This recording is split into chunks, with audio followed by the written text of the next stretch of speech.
If you've ever felt like life is just a series of masks, different versions of yourself you wear for your boss, your family, or the strangers on the street, then Leroy Scott's Children of the Whirlwind might feel uncomfortably familiar.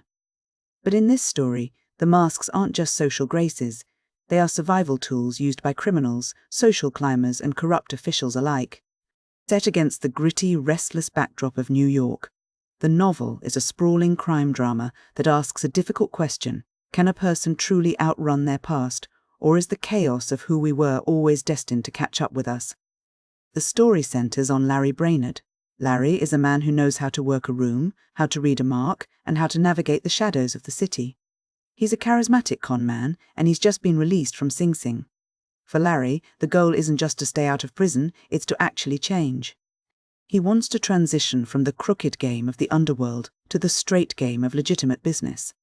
It's a massive undertaking for someone with his reputation, but he isn't entirely alone. He has the support of his grandmother, a woman known as the Duchess. She is an enigmatic, powerful figure, the kind of matriarch who understands the city's rhythms better than anyone. Then there's Hunt, a painter who lives a double life of his own. Hunt uses a madman persona to get his subjects to drop their guard, allowing him to capture authentic, raw human expressions on canvas. In a way, Hunt is a mirror for the rest of the characters. He sees the truth that everyone else is trying to hide. But while Larry is trying to build a new life, the world he's trying to leave behind is already pulling at him. This is where we meet Maggie Carlyle. Maggie is a defiant young woman living on the margins of society, and she's a force of nature in her own right. She isn't interested in being a victim, but she is being caught in a web of manipulation. Two men are working to turn her into a tool: Barney Palmer and old Jimmy Carlyle. Barney is a predator who operates with a polished veneer, while Jimmy is a man who has spent years playing a long, slow game of deception. Together, they see Maggie as the perfect lure. Their plan is to transform her into a high society version of herself, a woman named Margaret Cameron, to con Dick Sherwood, a member of the wealthy and elite Sherwood family. As Larry moves through his attempt to go straight, his path begins to cross with the Sherwoods. He's studying business and trying to secure a legitimate partnership, effectively climbing the social ladder. But the higher he climbs, the more he realizes that the elite world of the Sherwoods isn't as clean as the criminal underworld he left behind. In fact, the two worlds are much more connected than they appear. The tension begins to tighten as the layers of deception are peeled back. Larry discovers that Barney Palmer isn't just a con artist. He's a police informant working for Chief Barlow, a man whose corruption is as deep as the city's foundations. At the same time, we learn the truth about Jimmy Carlyle. He hasn't just been a mentor to Maggie, he's been embezzling money from the inheritance of Maggie's biological father, a man named Joe Ellison. This is where the Whirlwind starts to pick up speed. The characters are no longer just playing small-time scams, they are caught in a collision course of secrets. We see Maggie undergoing a transformation, being coached and dressed to play the role of Margaret Cameron. It's a performance designed to manipulate, but as she enters this world of high-stakes social climbing, the line between the character she's playing and her true self begins to blur.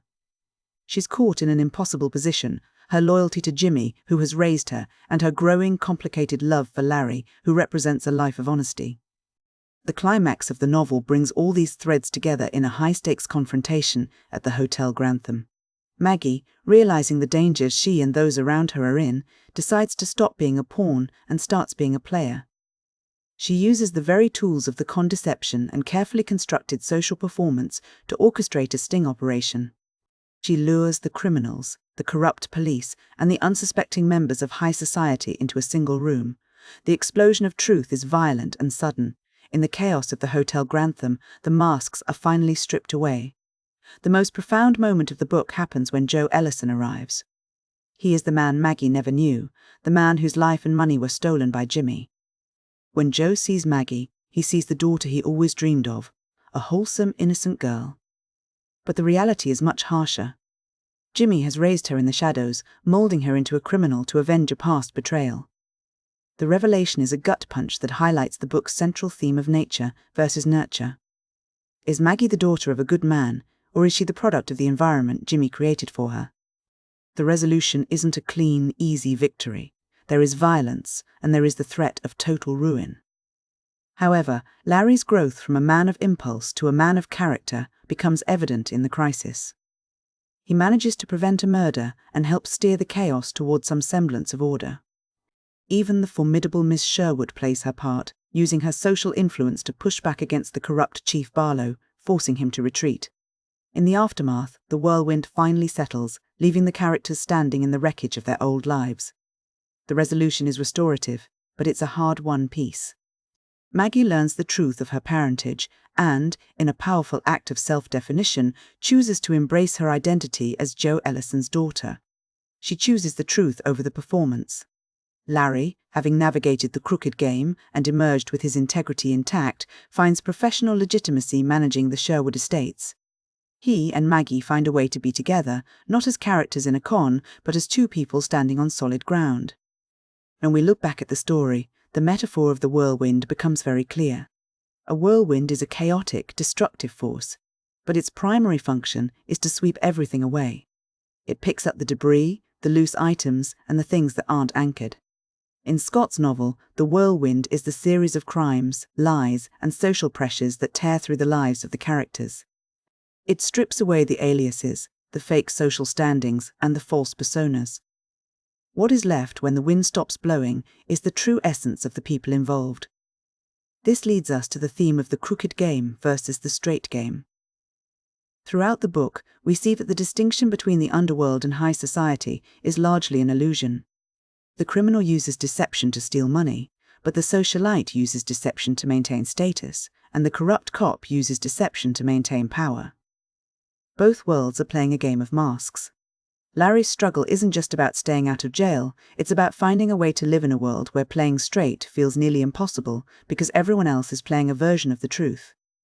The book also leans heavily into the conflict between nature and nurture.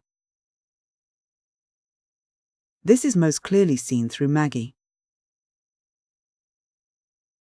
The tragedy of her character is that she was raised to be a weapon by a man who used her to settle his own scores. Her journey is about reclaiming her biological identity and deciding that her upbringing doesn't have to dictate her destiny. It's a question of whether we are defined by the blood in our veins or the hands that raised us. The use of masks is perhaps the most pervasive symbol in the work. We see it in Hunt, the painter, who wears a mask of madness to find truth. We see it in Maggie, who wears the mask of Margaret Cameron to climb the social ladder. We see it in Barney Palmer, whose mask of respectability hides his role as a corrupt informant. The novel suggests that while masks can help us navigate society, they also have a way of sticking to our skin. The characters have to undergo a literal and metaphorical storm to peel those masks off and see themselves clearly. Ultimately, Children of the Whirlwind is a story about the cost of reinvention. It's about the difficulty of building something permanent in a world that is constantly shifting.